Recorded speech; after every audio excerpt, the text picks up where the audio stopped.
A Tale of a Muslim Girl and Her Infidel Lover. A novel by Dr. A. Ahmed. This is an intriguing epic story which resonates with love, resilience, courage, and sacrifice. Before we dive into the tapestry of the story, I would like to inform the reader that this novel is narrated in 3 books. Book 1. The beginning of forbidden love between a university Muslim student and her infidel professor. Copyrights. All rights are reserved. No part of this book may be reproduced, stored in a retrieval system, or transmitted in any form or by any means without the prior written permission of the author, except by a reviewer, who may quote brief paragraphs for a review to be printed in a public newspaper, general magazine, school journal, or university article. This novel is a work of fiction, but the entire story is based on a real life of a Muslim girl in Sudan. All names, characters, places, and events are either the product of the author's imagination or used literary. Any resemblance to actual people, living or dead, events or locales is merely coincidental. Chapter 51. The Malicious Allegations. The faith of the Muslim apostate girl Dr. Ibtihal in the Lord Jesus Christ had become so real on the morning of that Sunday, when her feet had taken her to the first church where she found the Christian parents of her imprisoned infidel Christian lover Dr. Samir. On that same day, she confessed in front of Pastor James that she believed Jesus was Lord who knew the future and directed those who put their faith in him.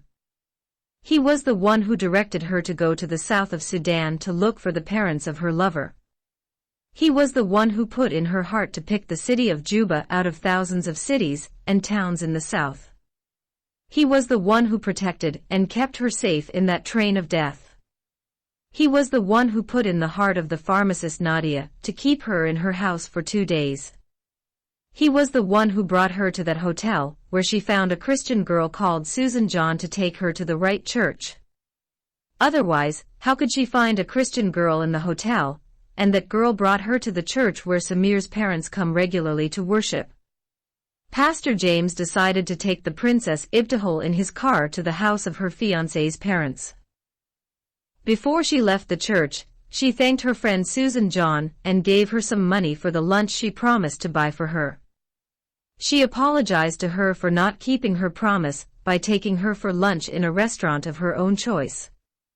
However, she promised to take her in the future for delicious food in the best restaurant of her own choice. Susan had become extremely happy when she came to know that her hotel Arab guest girl had so fast found the parents of her African lover. Dr. Samir's parents had also become so happy that the Arab girlfriend of their Christian son had come all the way from the north to the south to look for the family of her African fiancé. On that same day, they asked her to leave the hotel and come and stay with them. Princess Ibtihal welcomed the invitation and checked out of the hotel on the same day. Those things happened in such a way that Dr. Ibtihal felt she was dreaming rather than experiencing those wonderful happenings. As soon as she met the parents of Dr. Samir, she inquired about her lover's safety. Samir's father told her he contacted the prison authority and inquired about his son's safety, but they refused to give him any information.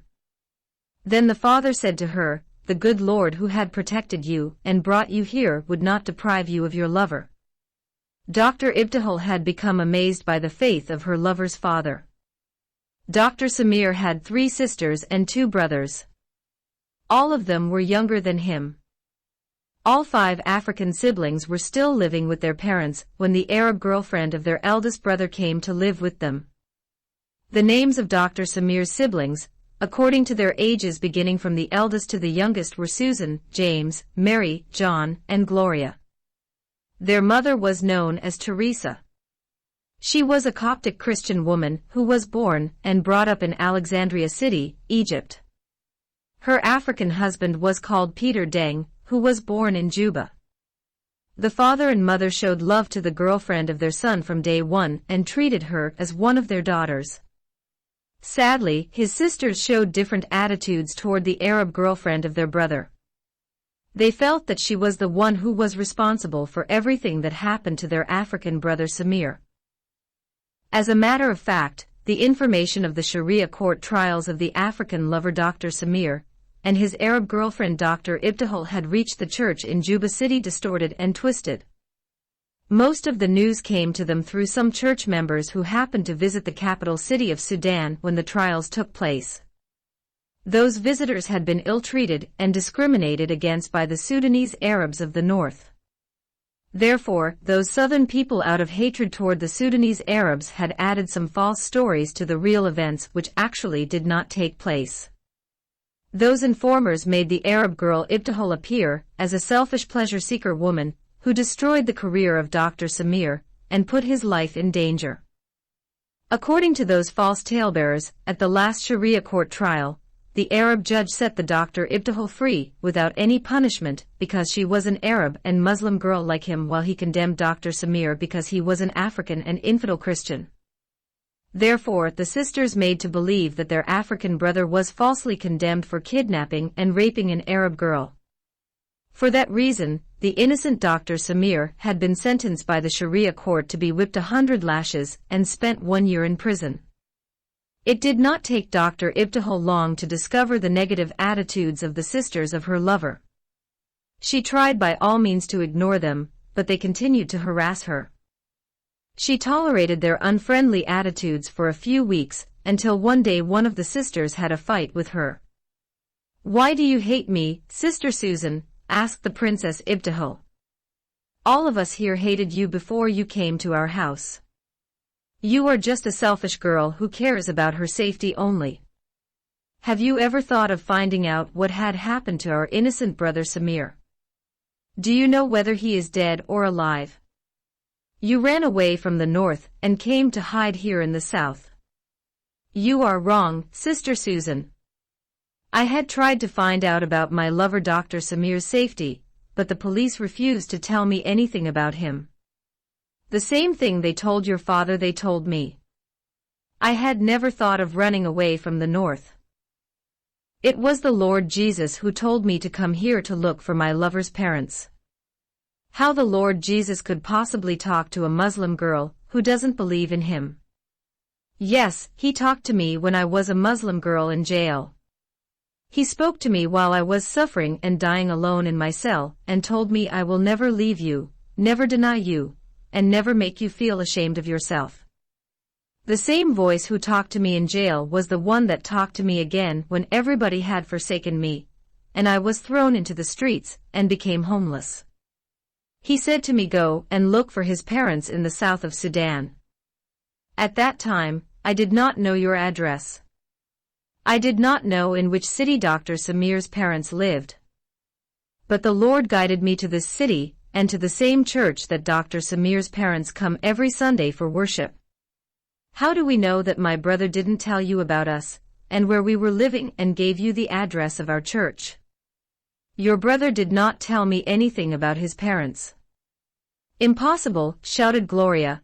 How could you expect us to believe that an Arab girl would fall in love with an African man without knowing anything about his parents? Yes, we know that because you had come to know that my brother's mother was an Arab woman from Egypt, that was why you agreed to marry him. But if his both parents were African, you would have spat on his face if he looked at you, said Susan. I knew nothing about your brother's background when I fell in love with him. I didn't know even what religion he was following. Do you think we are foolish girls like you and believe whatever you tell us? Shouted Susan. Because my brother was occupying a good position in the biggest hospital in Khartoum, and making good money, which was why you had run after him until you tempted him by your beauty, said Gloria. Before he landed in prison, the parents and siblings of Dr. Samir used to receive from him every month a big amount of money, but after his incarceration that monthly remittance stopped. For that reason, they were so angry with the Arab girl, who had caused the loss of the job of the highly educated and qualified doctor to lose his work, and landed behind bars. Now they were living on the salaries of their father and mother, which combined together did not equal a quarter of what Dr. Samir used to get monthly by working at the biggest hospital in the capital of Sudan. My sisters, you are just making your own stories and believing them.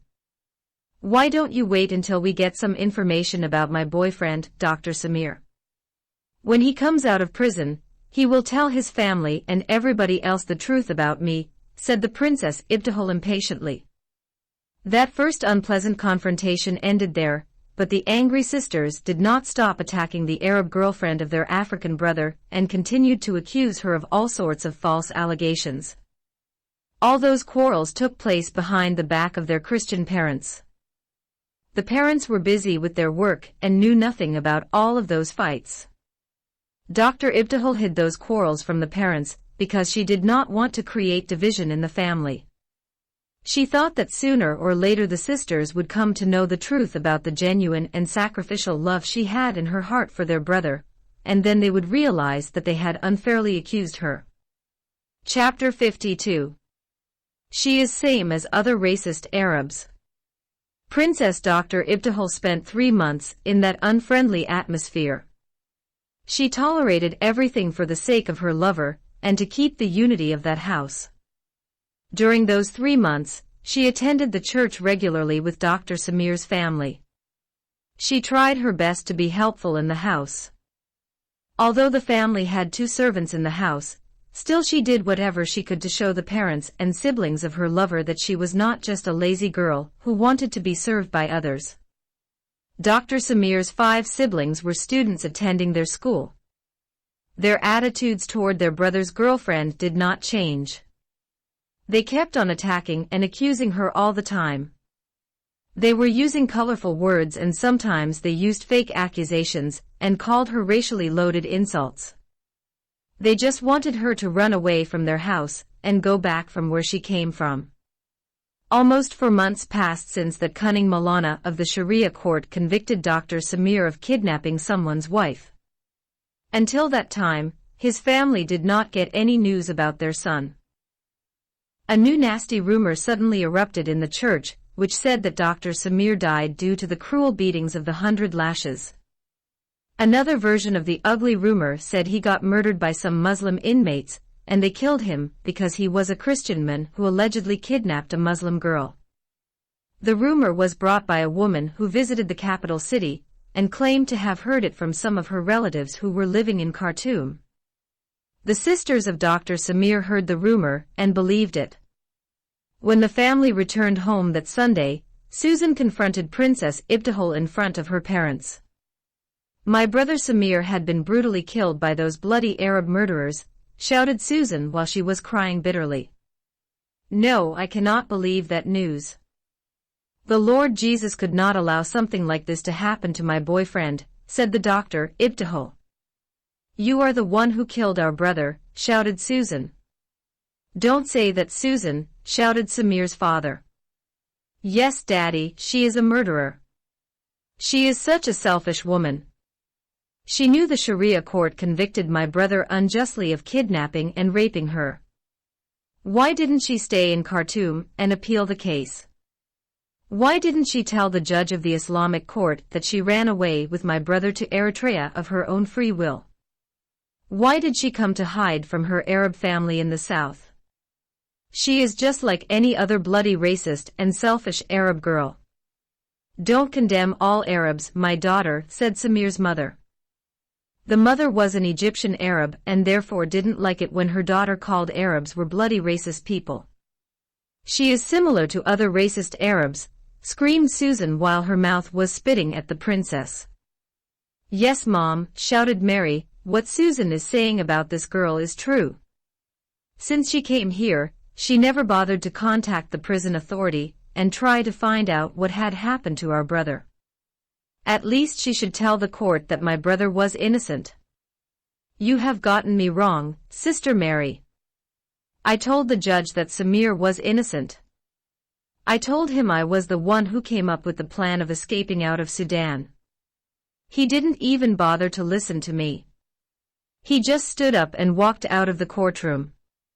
Why didn't you appeal the ruling of the Sharia court? Why didn't you talk to a lawyer? No one can appeal against the decision of the Sharia court."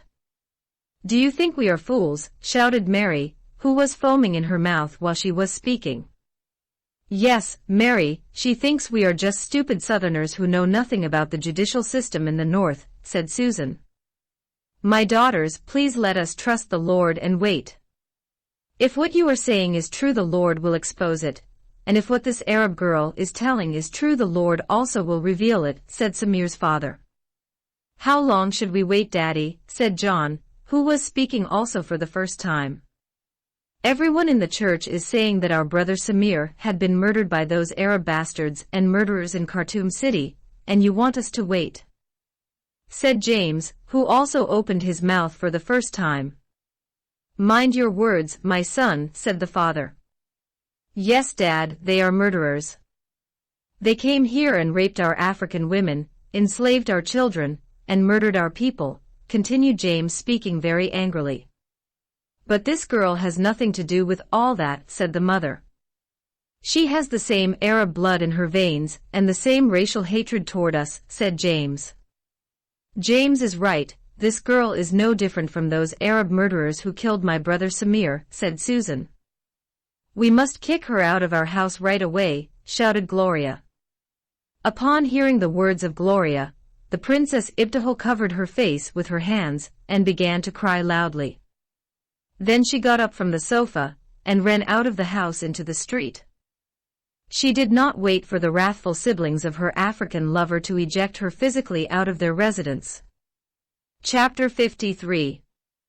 A highly paid job.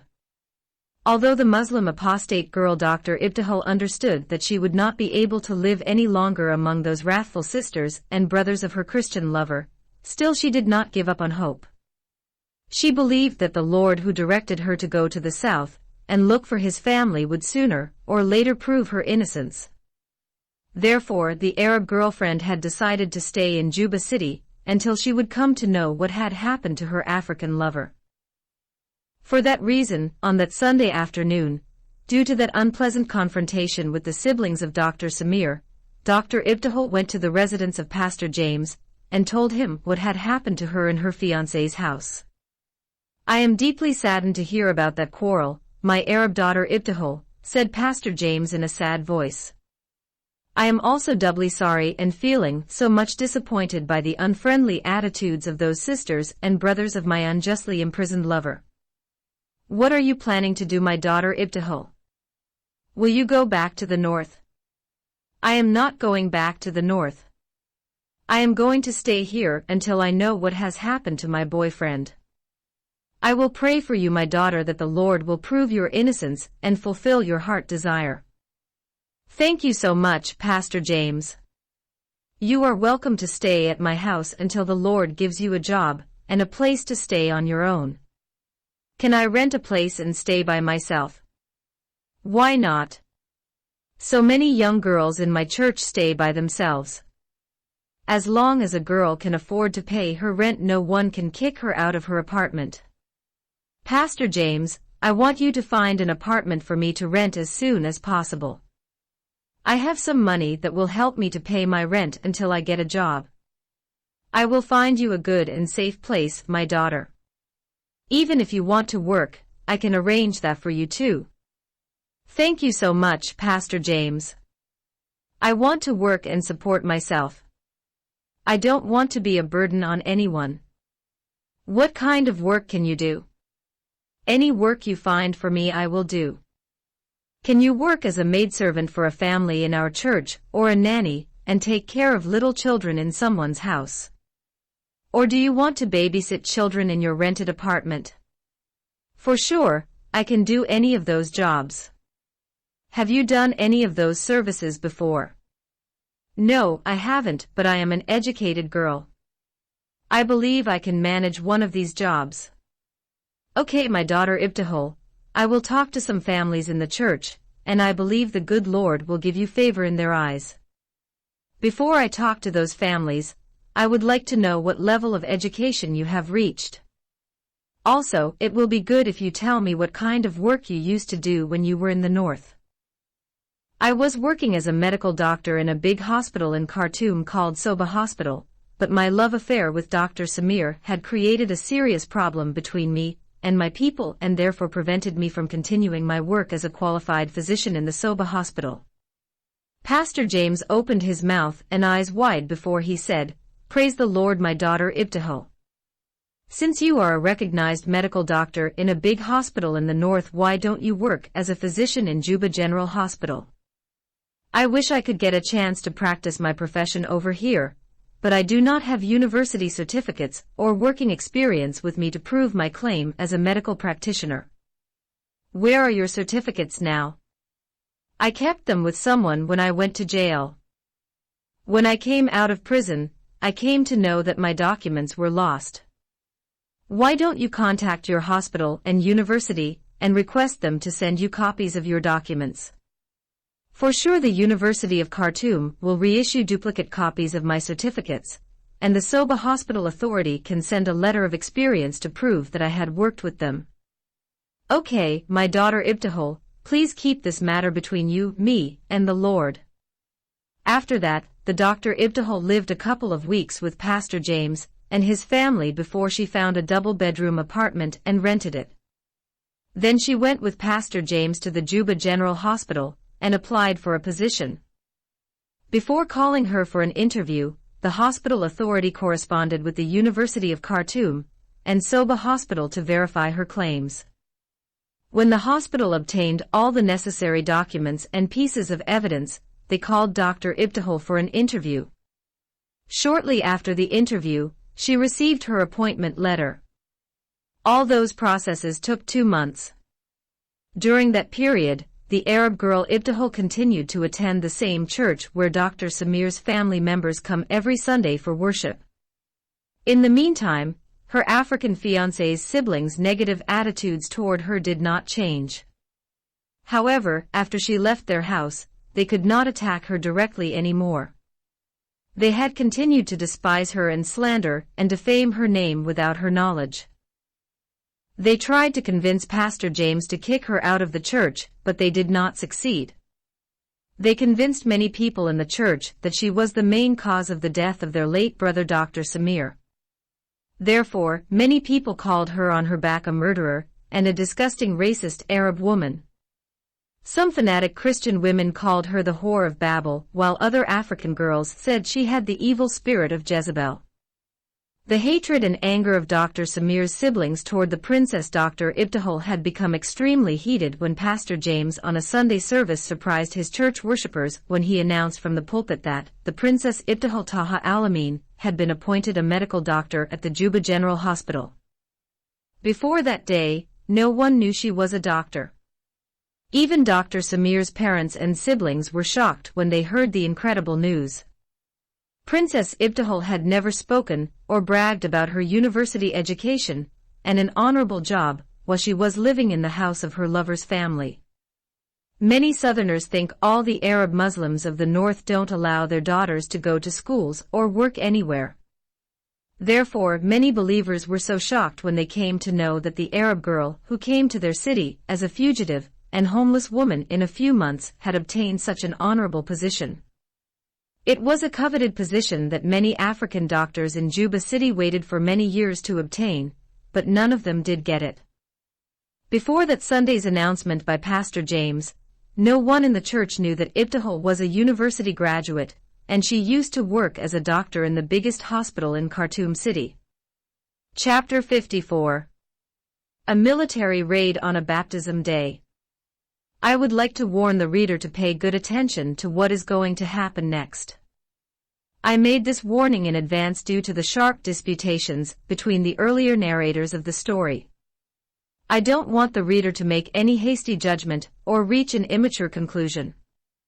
I wish anyone reading the extraordinary story of Princess Ibtihal to strip himself of any sort of religious bigotry and racial prejudice and apply his or her own sincere judgment.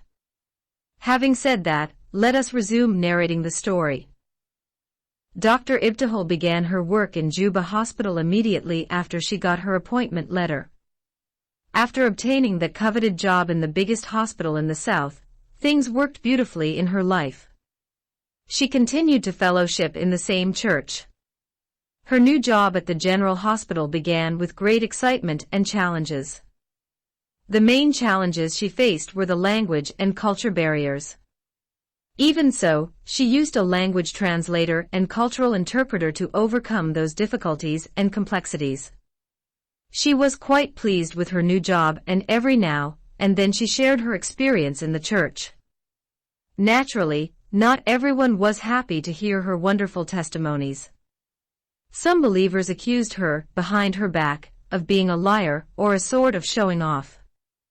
Meanwhile, her lover's siblings were campaigning against her and trying, by all means available, to make her leave their church, as they had already forced her to run away from their house. They falsely claimed she wasn't a physician, but she faked someone's identity and fabricated some false university certificates and working experience and fooled the authority at Juba Hospital. Moreover, they said she wasn't a true convert but falsely claimed to be a Christian girl. They argued that if she was truly a Muslim convert to Christianity, then she was supposed to be killed by the Sharia court as a Muslim apostate girl in Khartoum City. Why the Muslim judge sentenced her to 53 lashes without hanging her to death for her abominable apostasy. Nevertheless, Pastor James and his wife became the spiritual father and mother of Dr. Ibtihal. They were proud of her, as if they were proud of their own daughter. Pastor James and his wife were childless. So Dr. Ibtihal became a daughter to them. The pastor very often praised her in his sermons. Many times, he asked her to share her testimony and tell his church how a girl who was born and brought up as a Muslimah came to the Lord. Meanwhile, the persecuted Princess Ibtihal did not forget her unjustly condemned Christian lover Dr. Samir. She always prayed for his safety every morning and every night. She often asked Pastor James and his wife to pray for him too. Sometimes, she called the pastor and his family and some believers to her apartment and conducted a fasting and prayer meeting for her imprisoned African fiancé. She treated Dr. Samir's parents with respect, and whenever she met them in the church, she greeted them. She tried to talk to his sisters and brothers, but they always ignored her. Some of them said to her on her face that she should neither greet them nor talk to them again. The life of the appointed Dr. Ibtihal went on quite well for some time, until an unexpected event took place in the church. She was counting days and months waiting for the 1 year to pass by. She expected after 1 year, her unjustly imprisoned lover would be released from prison. And then he would contact his Christian family and prove her innocence. Shortly after that, he would come to the south and marry her, and both lovers could live happily ever after. It was just 1 month left until that year to expire when the unforeseen event took place. The dissident and persecuted Princess Dr. Ibtihal talked to Pastor James and requested him to baptize her in her new faith. In actual fact, her pastor was hesitant to tell her about water baptism during those months she spent in his church. First of all, he did not want to push the idea on her. He wanted her to grow in her knowledge of the Holy Bible until she understood the importance of water baptism. Secondly, he was concerned about the risk of baptizing an Arab girl from a Muslim background in a city where the majority of the military soldiers were Muslims and Arabs. When Dr. Ibtihal herself requested him for water baptism, Pastor James agreed to baptize her on his next Sunday service. On that same Sunday, he informed his church from the pulpit that Princess Ibtihal Taha Al-Amin was going to be baptized by him on the following Sunday. He also announced that Dr. Ibtihal was going to provide lunch for each and every believer in the church. She contacted the biggest caterer in Juba City, and generously and cheerfully she spent so much money to provide food and drinks for such an important occasion. The pastor said it would be a day of celebration and feasting.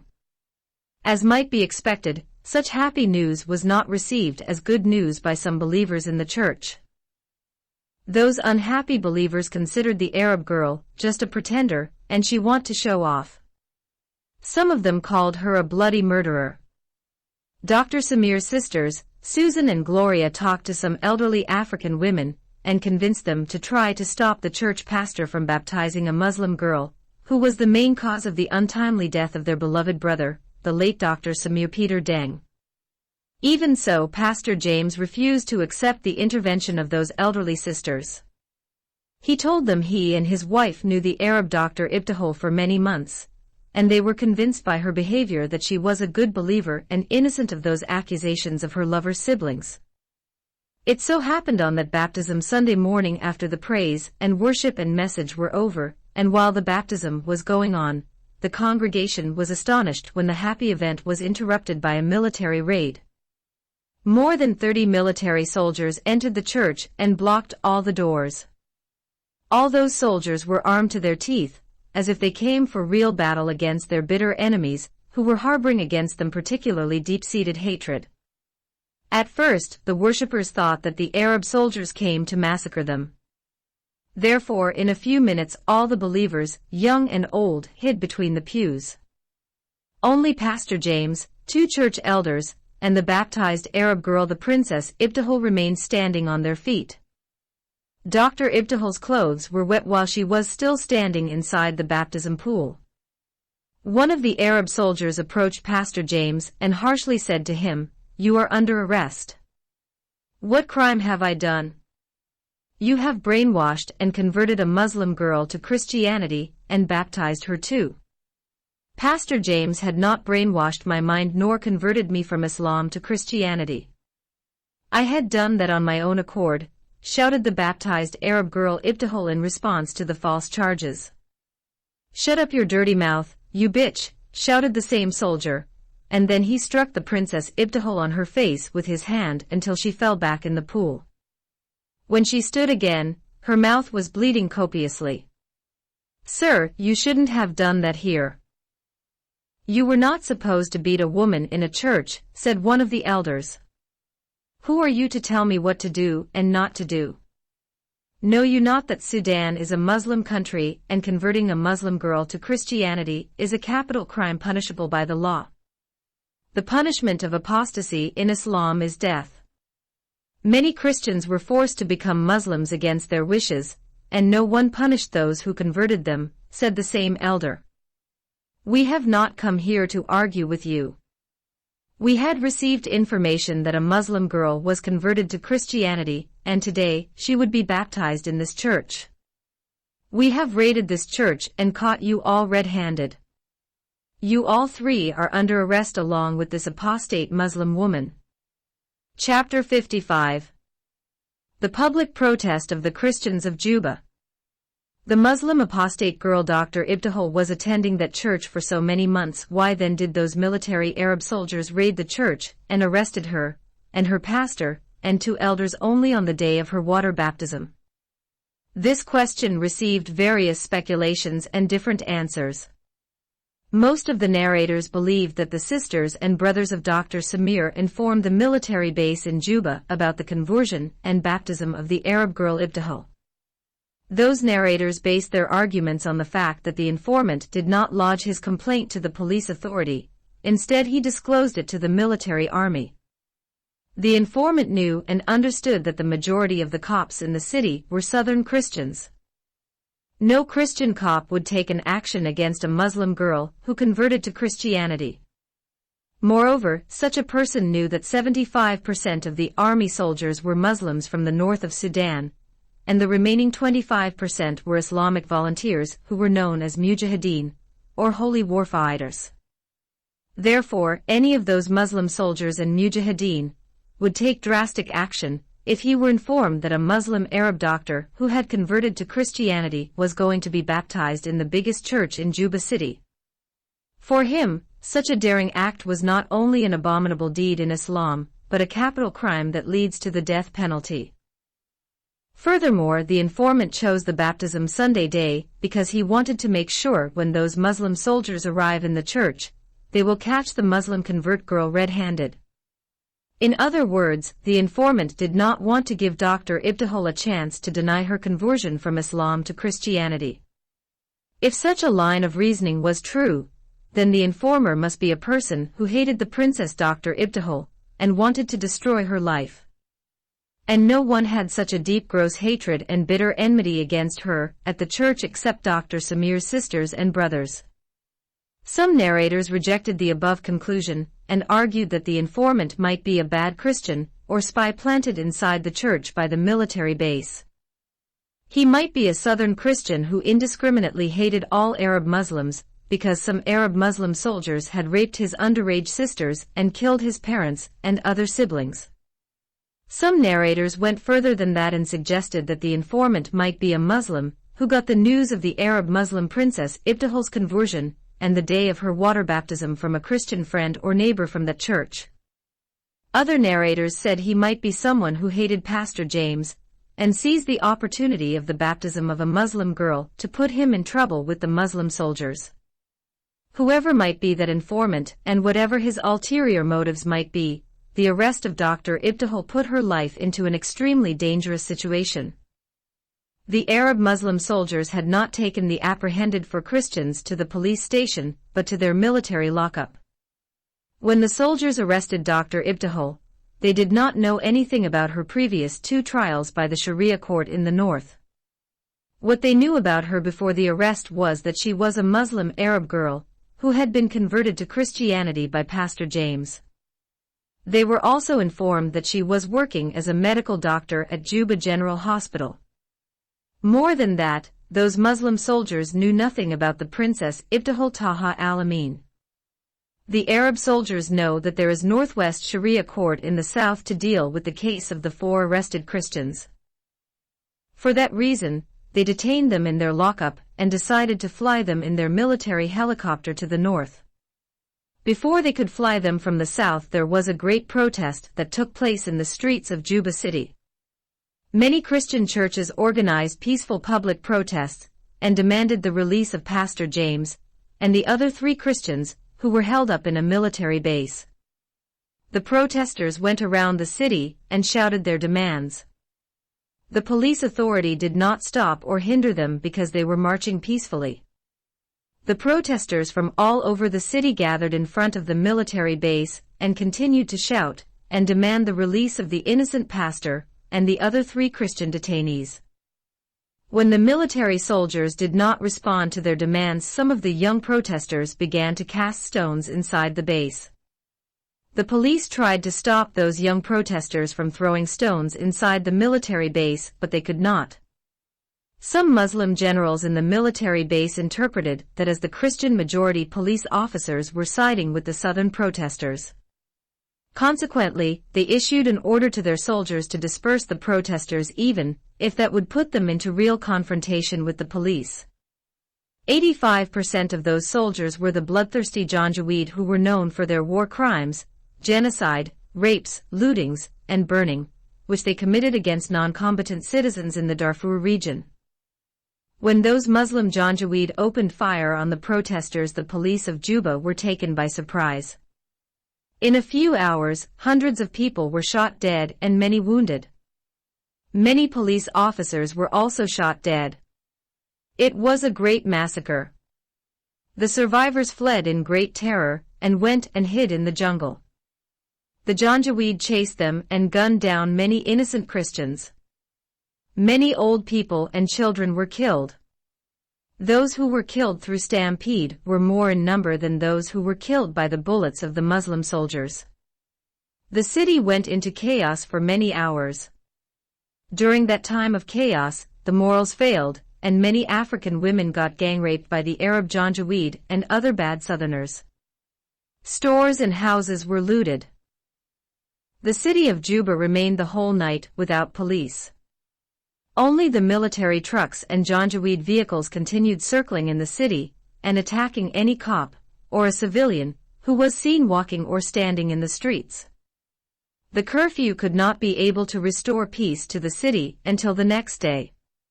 To hide their hideous crimes, which they committed against non-combatant Christian civilians and the police of Juba, the Muslim military generals released the 2 detained elders of the church, but they continued to keep Pastor James and the Muslim apostate girl, Dr. Ibtihal, under detention.